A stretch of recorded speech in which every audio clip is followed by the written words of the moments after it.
Hello and welcome to the IdeaCast interview series, episode number 71. My guest in this episode is Shannon Jackson, and Shannon is the founder and CEO of Living Your Life Without Limits, and that website link will be down below in the description field. She is a certified nurse coach, a YouTube influencer, and motivational speaker, and you can take my word on that because I will have the link to her YouTube channel down below, and she has some very motivational videos in there. I invite you to check those out. They are inspiring. And she's also, this summer, will be celebrating her 30th year as a registered nurse. She was born, raised, and currently lives in and operates her company out of Compton, California. Shannon is a wife and a mother. Her faith in Christ helps direct her purpose, and we're going to find out a little bit about that in our conversation. I had a very warm and engaging conversation with Shannon, and I want to share that with you now. And so please enjoy my dialogue with Shannon Jackson. And I'd like to welcome Shannon Jackson to the IdeaCast interview series. I'm looking forward to having a very warm and wonderful conversation with Shannon. Shannon, welcome. I'm glad to have you here today. Thank you, Justin. It's an honor to be on your show. Well, thank you very much. And to the YouTube audience, I'll say welcome as well. I'm glad you're here. I hope that there are some good takeaways for you. I have a feeling there will be. In my researching Shannon's work, I don't think you'll be disappointed. And to you, Shannon, I'll say that there's two things I would like to take away. I want to learn from you, and I want to be inspired by you. So I'm looking forward to that. With that being said, no pressure. I hope I can deliver. Yeah. No pressure at all, but no. Not at all. Not at all. Like I said, I do my research, and I just found that, I was just really vibing with what you were saying and loving it, and just feeling the good intentions that you have in your work. And I'll disclose that I carry this theory around about nurses, and you've been a nurse for a long time, that they go into that profession because they care. They like people, they want to heal, they want to help. And I got that vibe from you. So that's where I'm coming from on that. So as I That just is feel true. that. That is so true. And I'm 31 years in the profession. Wow. Bless your heart. That's just my love, and it has been something that I've enjoyed and had great success. That's it's got to be rewarding, but challenging. Like there's the equal measures, right? To do that. Well, for the YouTube audience, let's get to know a little bit about you and your background that you would like to share. And we'll catch up to where you are in modern times right now. And we'll talk about living your life without limits. But yeah, let's get a little bit of a background on you first. Okay. Well, once again, Justin, is an honor to be on your show. I'm very excited today. And to your YouTube listeners, my name is Shannon Jackson, also known as the People's Nurse. I didn't coin myself that after the clients gave me that name. I am a registered nurse by profession, 31 years as of this year, but I'm also the owner and CEO of Living Your Life Without Limits. Living Your Life Without Limits is a health and wellness consultation business that focuses on B2B business. But in focusing in on B2B business, we really take a deep dive looking at the employer and employee relationships as it relates to stress, leadership development, strategic planning, coping, health and wellness, mental health and wellness, and addressing that area. This was a shift for our organization. When we first came out, I just in full disclosure about me, I've been in leadership for the bulk of my career. A really quick story that I want to tell because it kind of ties in. Yeah. So I graduated as a registered nurse at the age of 22. Okay. I was a single parent at the age of 15 with my first child. 4 years later, I had my second child, still a single parent. And that wasn't easy to take that, be on welfare, take two kids, kind of have to reprocess yourself and say, okay, what are you doing here? To get to the place of where you graduate as a single parent with two kids as a registered nurse. And took yourself off of welfare. So it is something that I humbled by and grateful to God for giving me the strength and the faith to endure challenges that to admit I created of my own. So that being said, my first introduction to leadership was at the age of 23. Okay. So I was an assistant nurse manager who, in all intents purposes, Gwendolyn Moore was my first manager at the time. And I always tell this quick story about she comes in, and I think that's where I got my leadership. You pick up things as you go along as a leader and you put them in your basket. And Gwen, we used to call her Gwen for short, used to come in very early in the morning. And I'm a new nurse, mind you. I graduated at 22. I'm 1 year out. I didn't think she really knew who I was because I worked nights. At that time in the nursing profession, all new graduates had to work the off shift. You had to earn your wings to get on days. Okay. So at least where I come from in California in the county system. That being said, she calls me in her office very early in the morning. I'm wondering, what did I do? I'm thinking fast. Did I do something wrong? Did I mess something up? Am I going to get written up? The manager is calling me. Oh my God. Yeah. I'm scared. All of these different things. She closes the door and I'm really getting worried. Oh yeah. She says to me, I see something in you. She says, I want to groom you to be my assistant nurse manager. And I literally did this. Knowing the door is closed, but I'm wondering, who else is in the room, right? Who's talking to? And I'm there. I'm 1 year out. I didn't think she really even knew my work, let alone thinking about offering me a position. She says, I'm going on vacation. Let me tell you the advantages and disadvantages. And I want you to think about it. She leaves. I go home. My God rest her soul grandmother, who was a love of my life. She was a matriarch of our family.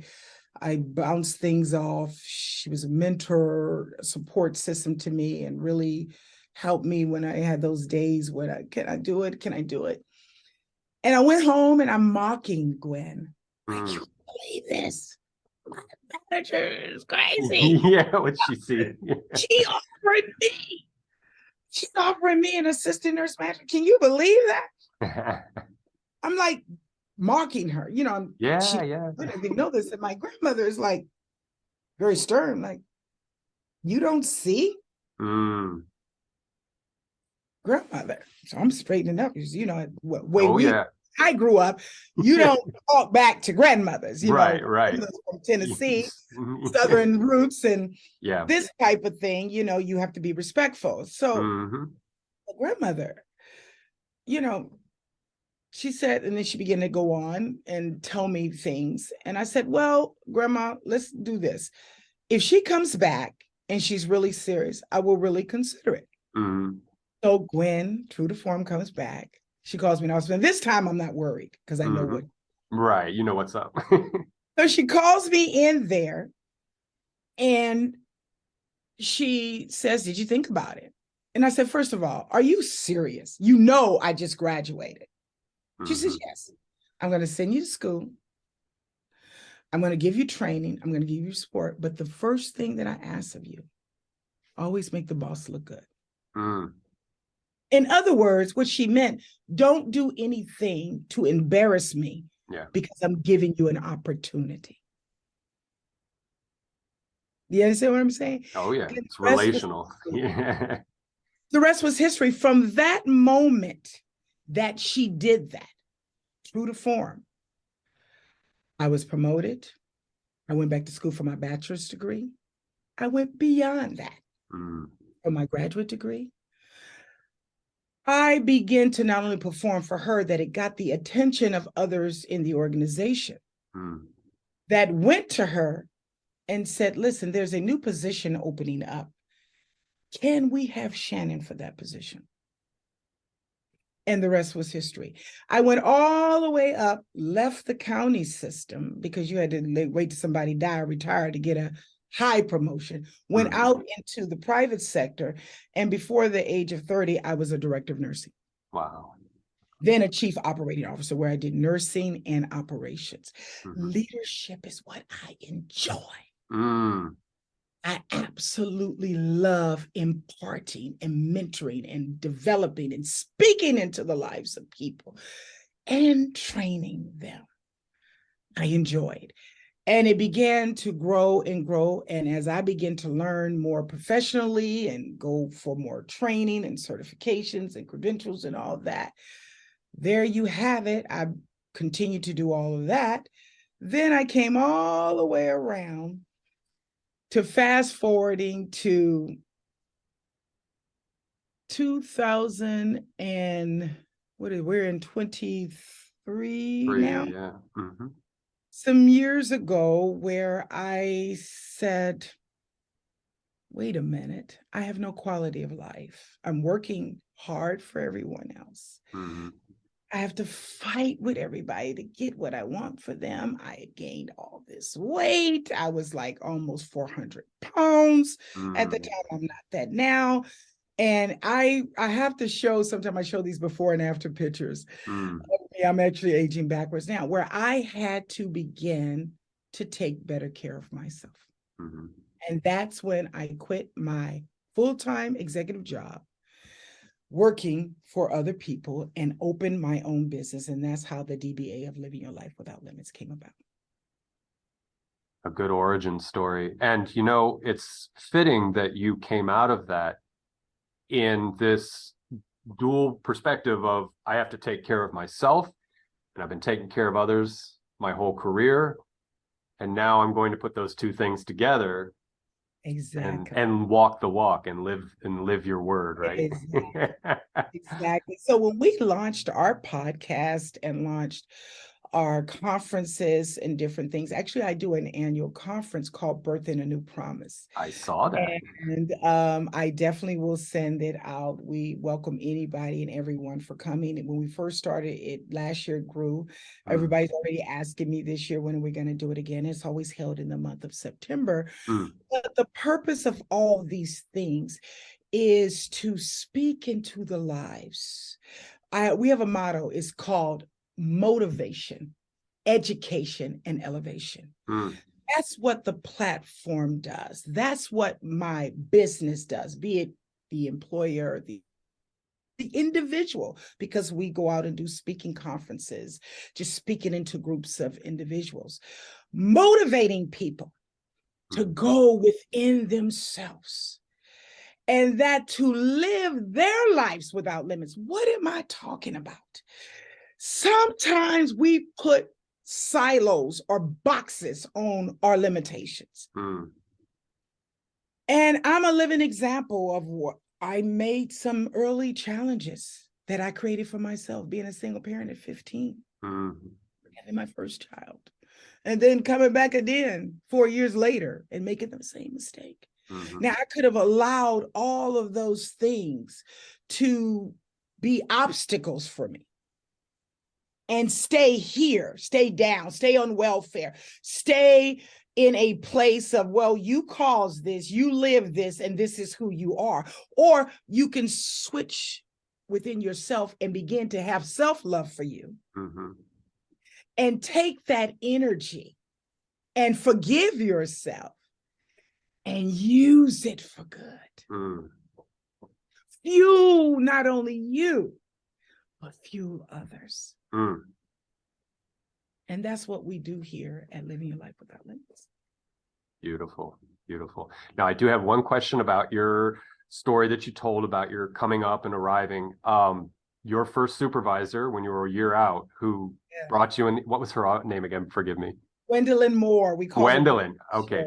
When Gwendolyn brought you in the office and presented you with that opportunity, now at your age, where you are with hindsight, can you see what she saw in you? Can you kind of reflect on? I can see it now. I can definitely see it now. And I'll tell you why I can see it now, because of results.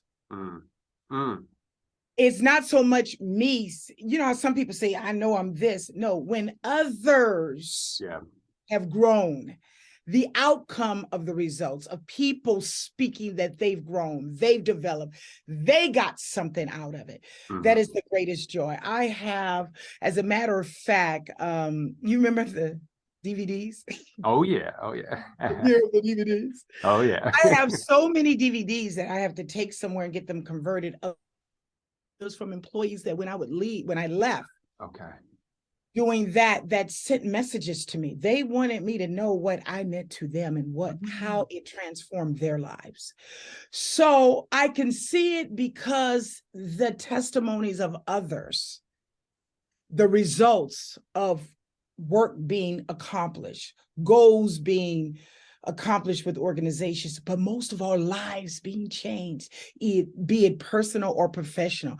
That's the greatest joy for me. Not so much me saying, oh, I'm so wonderful, but to see the results live out in other people's lives is what I enjoy. So yeah, I can see it now, but then you're young, you're wondering what in the world is it? My grandmother being experienced and knew me inside and out, saw it. And I didn't see it at the time. Yeah. Well, that makes sense though. You're vulnerable, you're young, you're finding your legs and finding your feet underneath you, and you're just trying to get the basics going. And but the wiser among you, like your grandmother and Gwendolyn, they saw it and they knew that. And thank goodness for that, because it is that is leadership. And that was a feedback loop. Like, you were a future leader and they were people who knew how to lead effectively, not from the ego and not from any kind of bravado or anything like that, but just from sincerity, because they know what it takes to get things done and to help people to do the best they can. So that's awesome that you had that environment to move forward and become the best that your potential had for you. That's so neat. That's so cool. And that's why I try to do the same thing, that if I see, instead of, I've been in leadership for a long time, and I have this 4 buckets. That there's the willing and the able. That's the rock star. Everybody wants that person, right? The person has the skill, the person has the talent, and the person that has the desire. They willing, they want to do it, and they have but it's like a needle in a haystack. But then there's the willing but unable. Okay. Person with potential. They have the desire. They want to grow. They want to be their best version of themselves, like I was. That's the Shannon back then. But they need cultivating. They need encouragement. They need mentorship. They need motivation. They need guidance. They need coaching sometimes. Be it for them in their individual lives, or be it for something they're trying to reach. So that's a person that can be the rock star, the future rock star. Work with them. Cultivate them. Don't knock them down. But then the one that I think is the most deadly of all is the person that has all the skill, but not willing. That's the person that's the informal leader, not necessarily in the leadership role, but the person that want everything according to their way. They don't want to be a team player. They don't want to necessarily do it, even though they're skilled to do it, or they're going to put a fight up every time or challenge the authority every time. So that person oftentimes can create discord within an organization's culture. And go in any organization, you can see them people all the time. Those are the people that kind of keeps gossip going along, doing everything to keep the program. We don't want change. Everything's fine. We don't want anything. Then there's the last person, that's the unwilling and unable. And that's where you got to look at where would they be best suited. Either transition them out, because either they need to be in another way or another place, but you don't do the person any good if they're not willing to grow, they don't have the skill, and they don't have the desire. And when you allow people to stay within your organizations in that same state with no drive and no desire to want to change, just kind of there, then you're not helping them either. Maybe it's something else that they want. Maybe another opportunity will be better. And those don't always have to be in a negative. Sometimes you need to have honest conversations and say, you know what? If you're not motivated here, what motivates you? What drives you? Mm-hmm. How can you help people? And I've done that in my career. It's sometimes that I've come in and we've done assessments, and no matter what the organization is doing, the person's not happy. They've been there, or they're there because they feel they don't have an out. You can also be a vehicle to help them into another opportunity that will be better suited for them Mm-hmm. in their career or their passion. What are they passionate about? What do they drive? Yeah. Many employers don't talk to employees to get to understand them and know what they want. What moves you? What motivates you, Justin, is very different than what motivates me, right? Mm-hmm. So it is for people that work within organizations. So we should have conversations with them so that we can make it a win-win, Mm-hmm. where it will work, where they will be more happy. Because what this one may be money. Everything is not money for everybody. Right. Something is something else. Mm-hmm. Because at some point I was making a whole lot of money.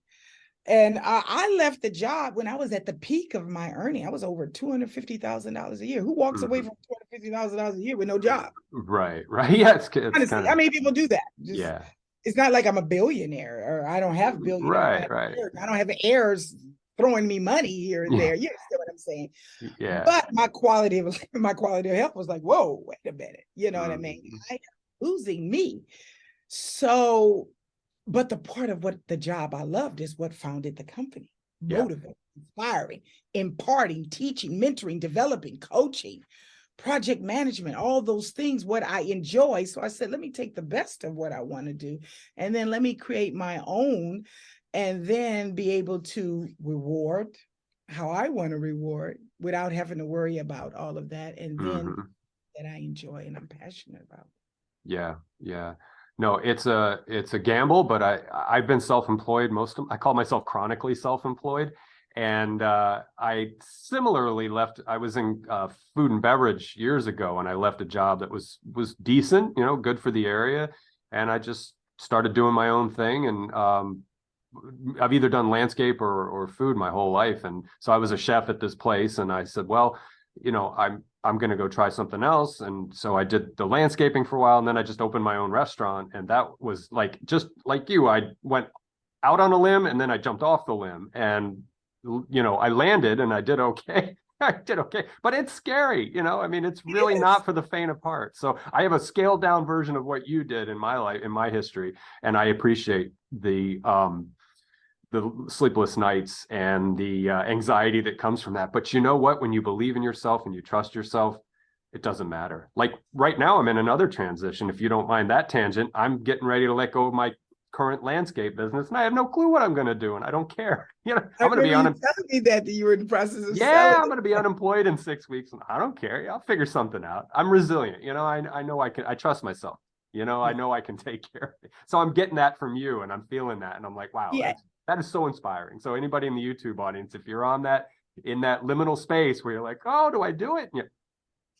Well, that's the benefit of going to school and having a profession too, right? At the end of the day, I'm a registered nurse.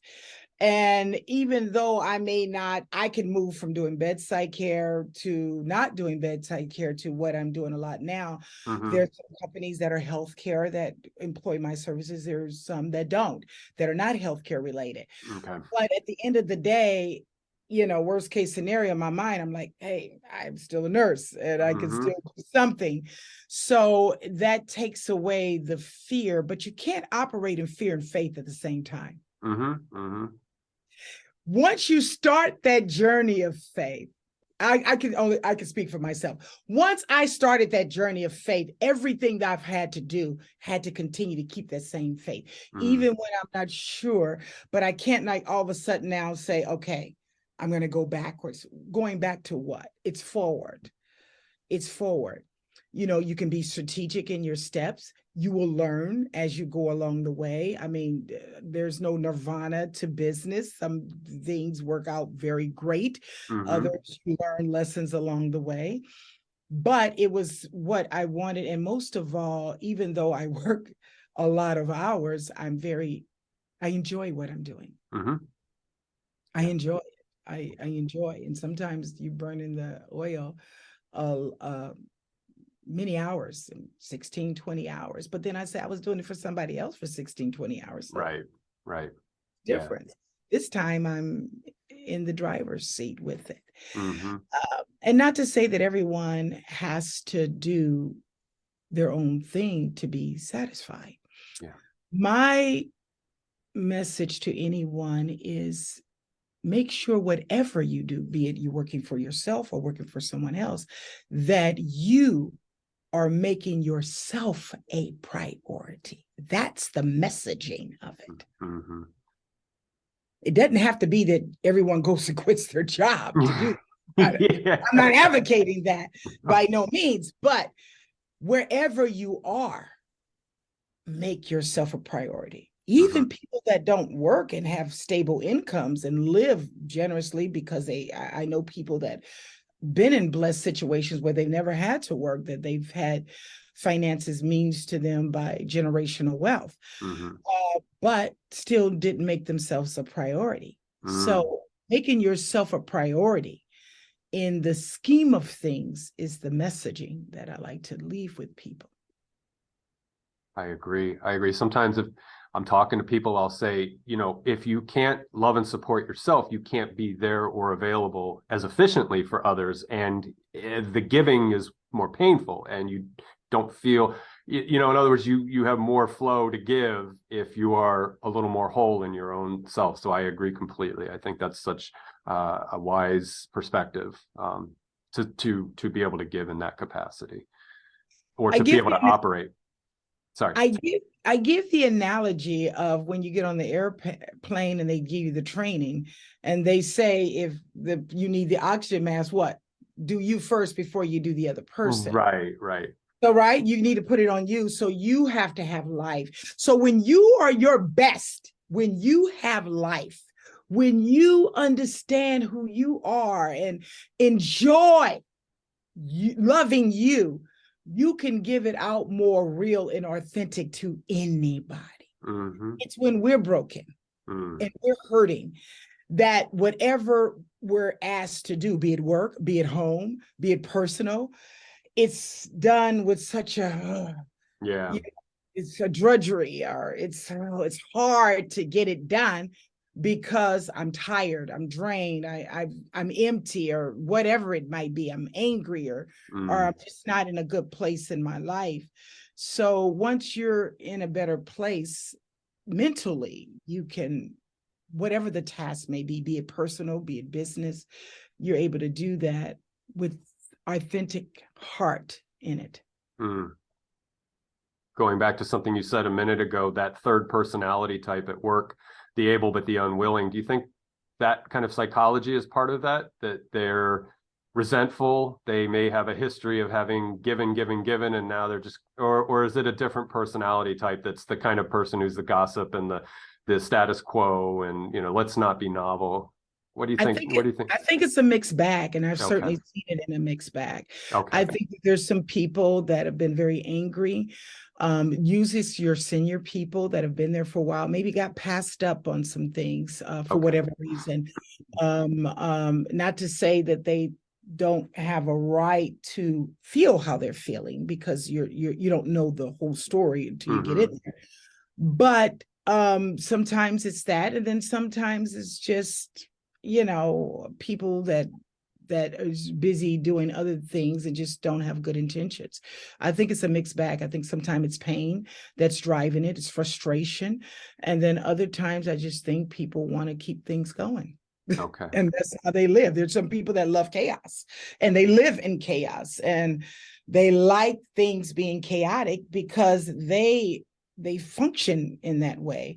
So if I can be disruptive in the environment, make everybody come along on my side, then let me do it. So I've it in both ways. Okay. Now, is there a strategy for that type when you're overseeing that? Is there a way to manage that? I think that when leaders are in organizations, first of all, what's really great, I think that more people are doing it now that they didn't do then, is do assessments of employees and leaders. I think leaders should do it too. So your style of leadership, who are you? Do you know who you are and how you lead? What are your strengths? What are your weaknesses?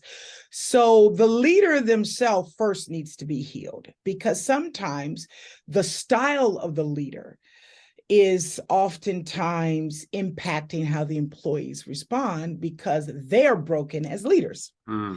They're hurting, they're frustrated, they are hurting. I got a podcast coming up that I'm going to be talking about healing the leader, because many leaders are hurting, and it's spewing into the work environment. There's that old adage, if the head is sick, the body is sick. So if the leader of the organization is broken or frustrated or or chaotic or leading with something going on, it's going to disseminate down here. So one, we got to make sure the leader is in the right vein, and understand their role in support, in mentoring and coaching and leading the environment. Then secondly, I think how you deal with those things is, one, you need to have employees almost do their own SMART goals and do an assessment of what are their strengths and their weaknesses. What are their opportunities? What are their goals? What is it that they want? What moves them? What motivates them?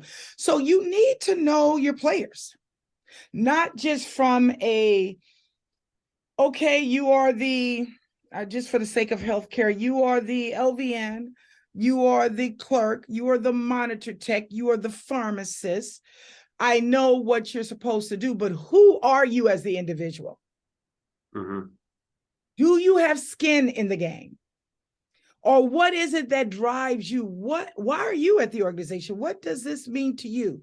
Do you understand the culture of the organization, or is the culture meeting your expectations? So I think you have to have those level conversations first, so you can see where the intentions are, and let people have a voice. Listen.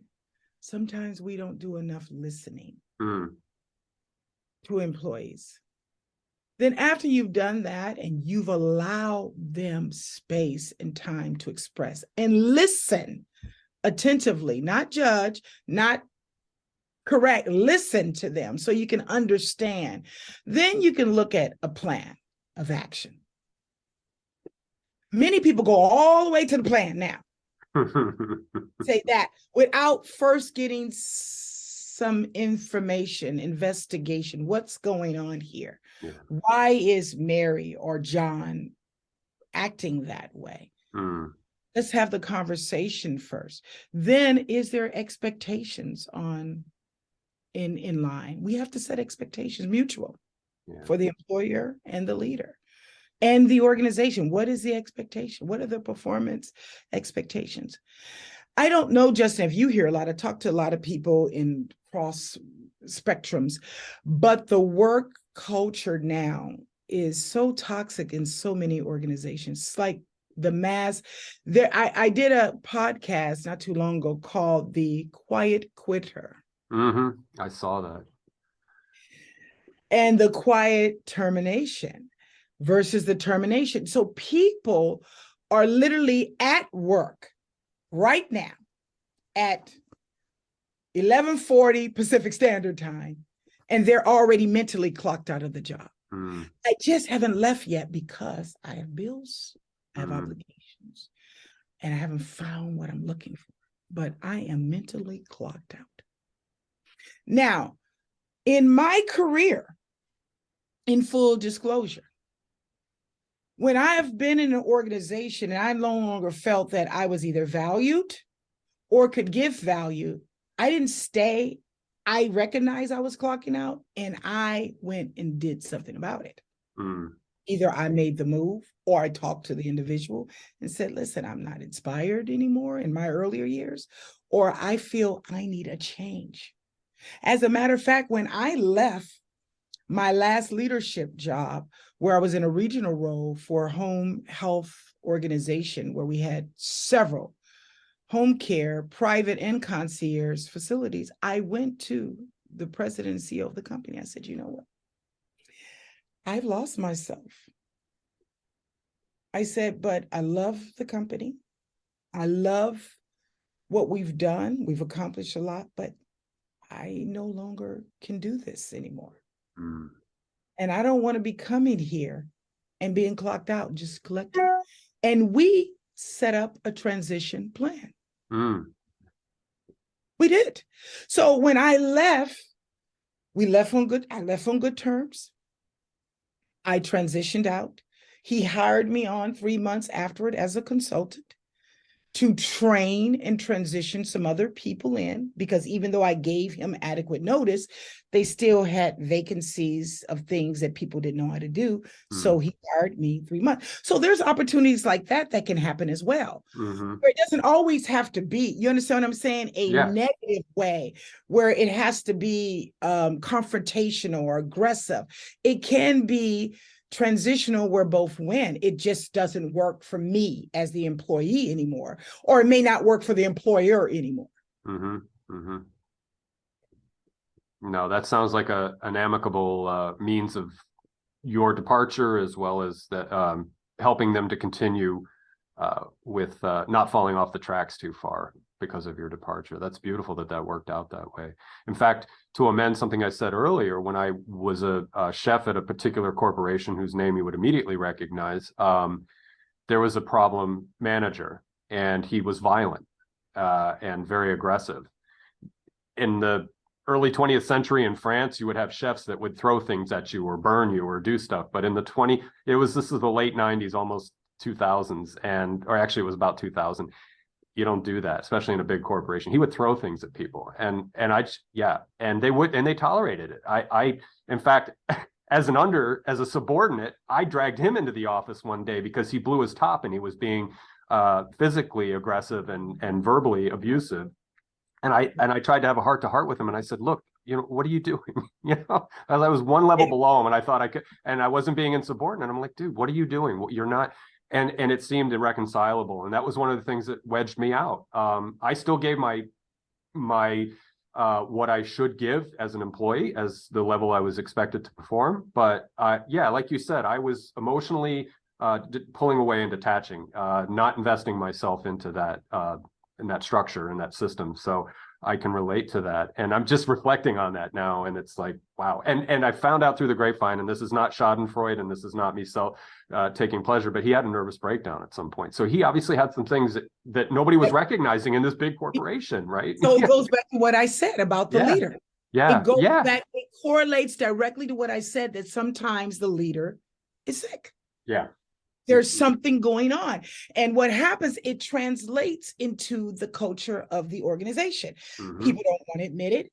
And what you want is someone in the position of authority, be it the board, if it's the higher president or CEO or executive or whoever they report to, because most people that are leaders have a board or some sense of someone, or a trusted friend if it's a smaller company where there is no big board, and maybe the board is that one individual and they have that, to be able to say, hey, what's going on with you is impacting the productivity and the morale of the organization.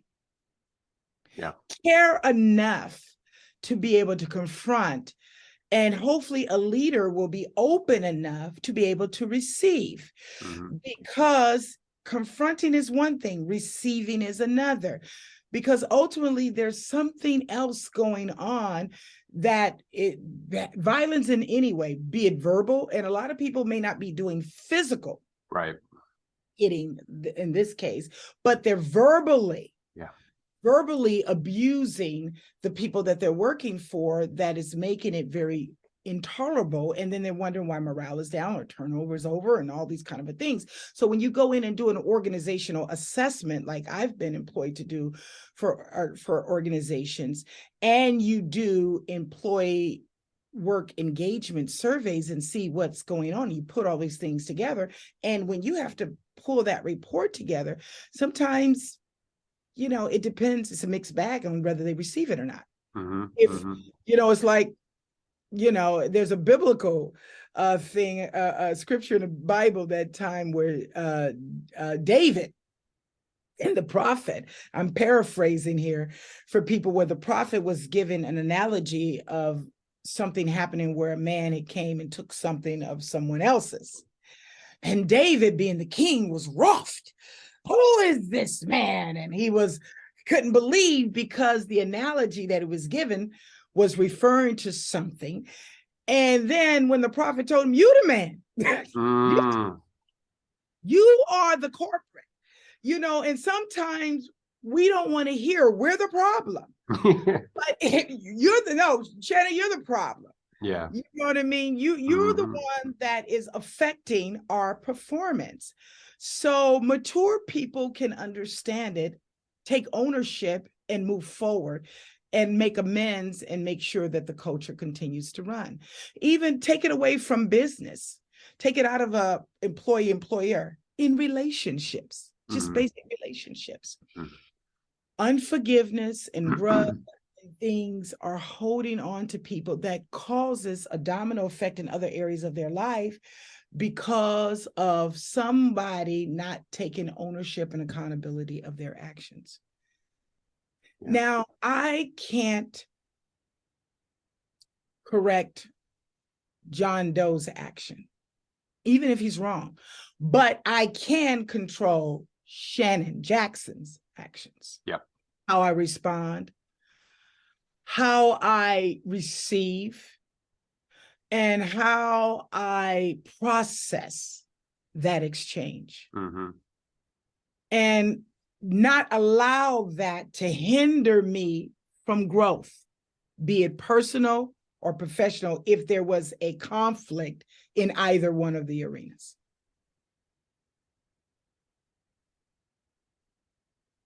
I'm gonna let that bake for a second on the audience, because that's so popular right now. I mean, what you just said, there's all this sort of fast food stoicism going on right now, and that's not what you said is not fast food stoicism, but there's a lot of this popularized resilience training and resilience recognition of, like, I am that which is in control of those things that are foisted upon me, or daggers that are flung to me, be they verbal or otherwise.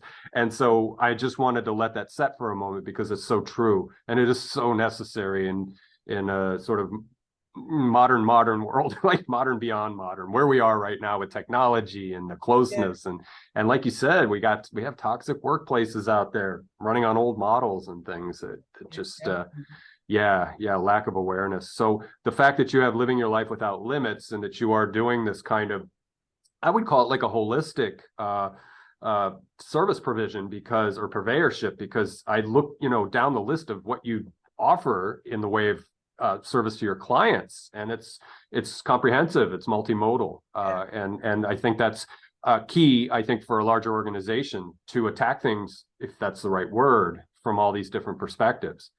So you've got the employee care, well-being, and then you've got this management care, evaluation, and maybe an investigation into, like, all the things you were just saying. So the fact that and then health and wellness and all these different things. It's so it's not novel, but it is novel, if that makes sense. Like, it's just a better, more holistic way to approach this, I think.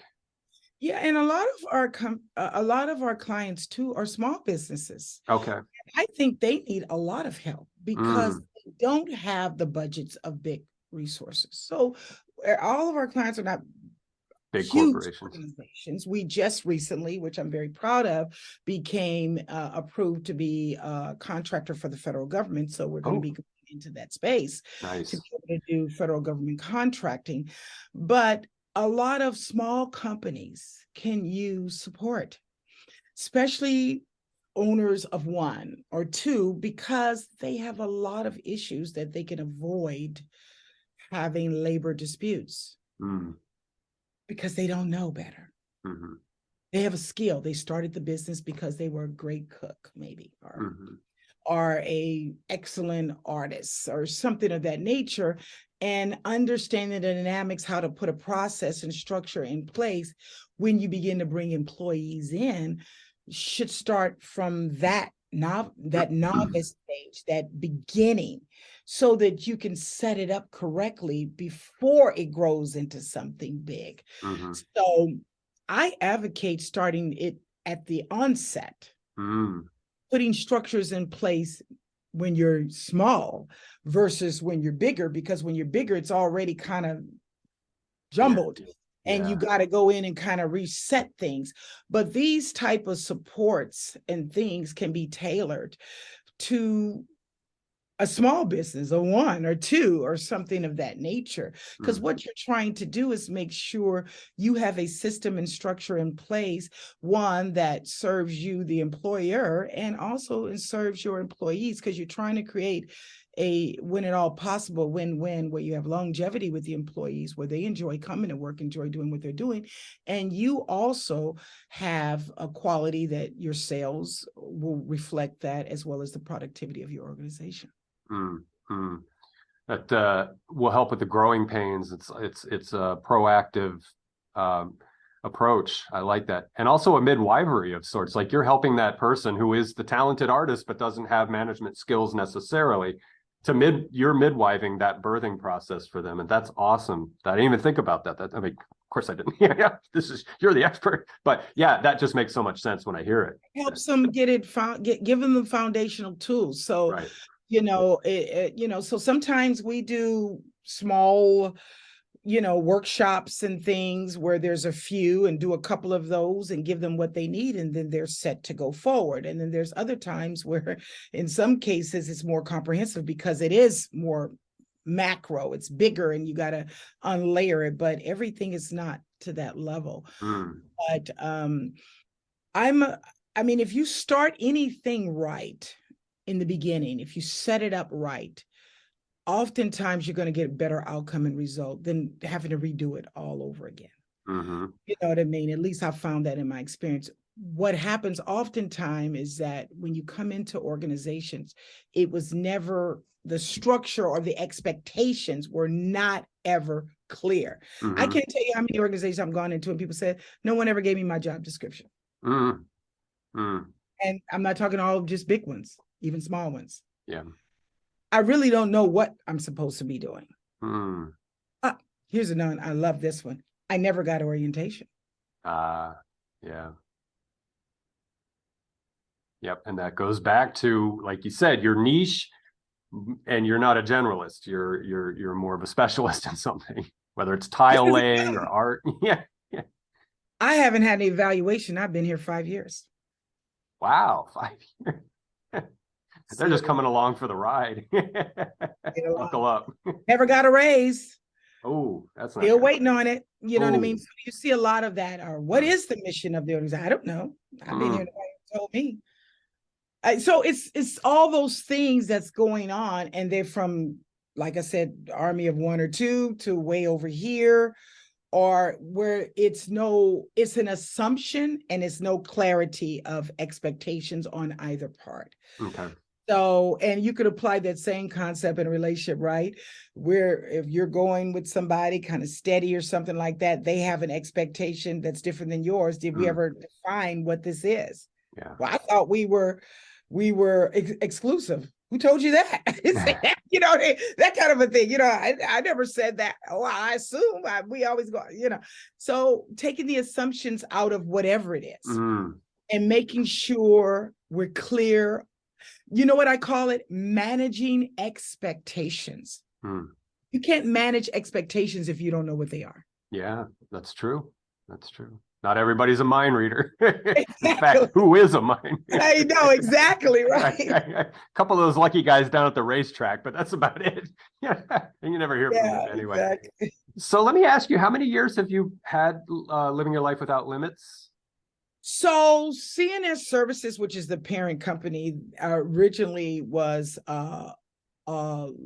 operational in 2002, but I had it dormant all those years because I was working for everybody else. Mm-hmm. And it wasn't until 2019 that I really began to the rubber hit the road on it, because I quit and went into everything else. And that's when I added the DBA of Living Your Life Without Limits. Okay. I ask because I'm curious to know, in this 4 years or so, or 3.5 years that you've been doing this and applying this, what the feedback has been over a deeper time scenario? Are you getting that kind of feedback from people that you started with a few years ago? Absolutely. Nice, Absolutely. nice. And like I said, we've had clients that we originally were on for one project, and they brought us back for repeat work, maybe something different Okay. that they wanted to experience. We started doing workshops and conferences, and these are not for businesses, for individuals, Okay. and bringing people together. And we kicked the first one off in 2021 or 2020? Mm-hmm. I think it was, or 2022. Yeah, because we're into our third one this year. So this will be our third one this year. And it's been great. It's really been great. And we continue to evolve. We continue to challenge ourselves. We continue to grow and enhance and make sure we're staying current on what's relevant and bring practical solutions to the individuals or to the organizations to help them. So, and really meet people where they are. And I think each client we take on, we also learn. So we resharpen the pencil and say, what do we learn from this experience? So we do client surveys, have them give us that. What did you like? What did you didn't like? So that made some of the things that we're doing, like software changes. We're updating software and different things of that nature, project management software. We've added this security thing that we're going through where we're going to be security, cyber safe, and just various different things. So make no mistakes, as we give out, we are also taking the same information and reassessing and reevaluating the organization as we're growing as well. That's the healthiest kind of system. You know, you're not dogmatic, you're not rigid, that you are open to input and you can correct your own course. And I think that's essential. Yeah. I mean, you're walking your own walk, basically. So Shannon, we've got about 10 minutes before I need to give you a break before your next appointment. And I want to touch, I want to give the space for— Surely flew by, Justin. It's been great talking to you. Oh, I've loved it. But I want to give us a little space to talk about your podcast, because I've watched some of your YouTube videos and they're just, so we've been talking about how you work with businesses and corporations and individuals within that bracketing of those systems. But let's talk a moment, because this is something that anybody can access. And I want to make sure that's known, because you talk from the heart to the heart. And I think, I was listening to the one with Doreen Mendez Sierra, and she had a double stroke, ischemic and hemorrhagic, and bless her heart. And she's 10 years in and she's working through it. I had a brain injury in 2011, and it was more fluidity, speech fluidity versus full-on aphasia, but it was very close because I couldn't bring words out. I couldn't form sentences, and I couldn't even, like at one point I wouldn't know what you were saying, but bless her heart. So let's talk about your YouTube channel, and you're on a lot of the podcast platforms. Yes, we're on Spotify, we're on iTunes, we're on YouTube. I think we got over 15,000 followers or something like that. Yeah, you're up there. Yeah.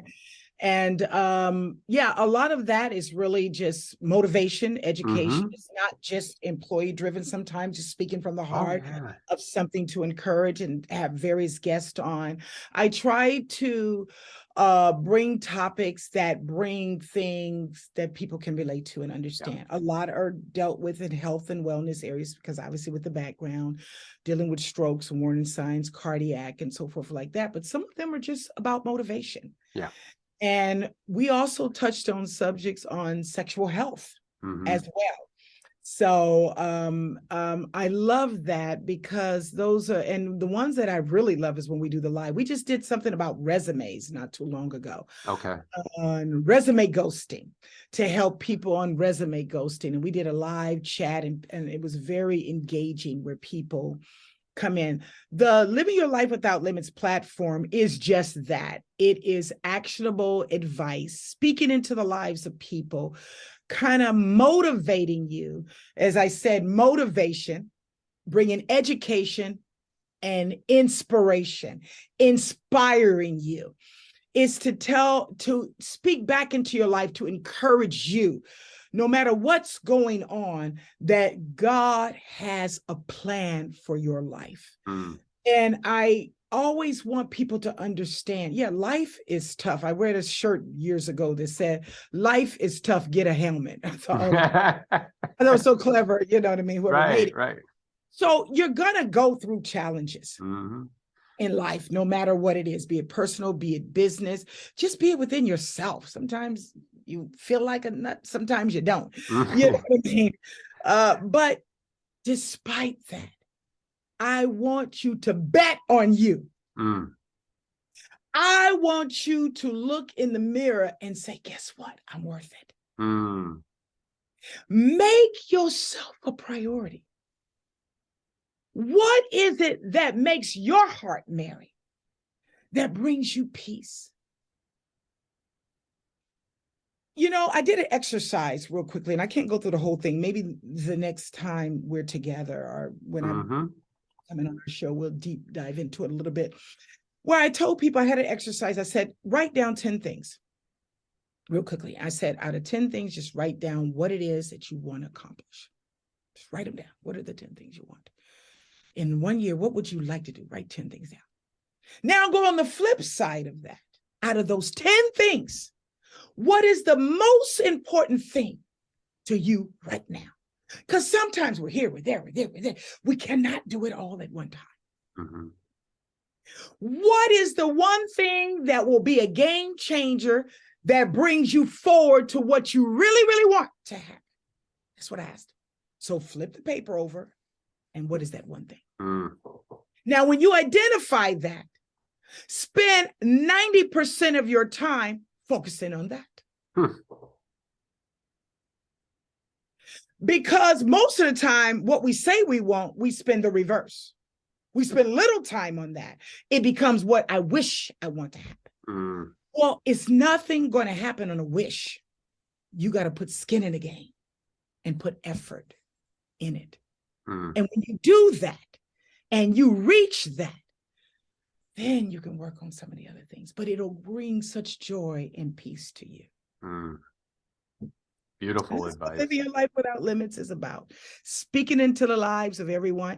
And for your listeners, there's an original song on there, which is part of our preview of the channel. Oh, it is originally scored talking about living your life without limits. And it's a catchy tune to it. So neat. Something to discover.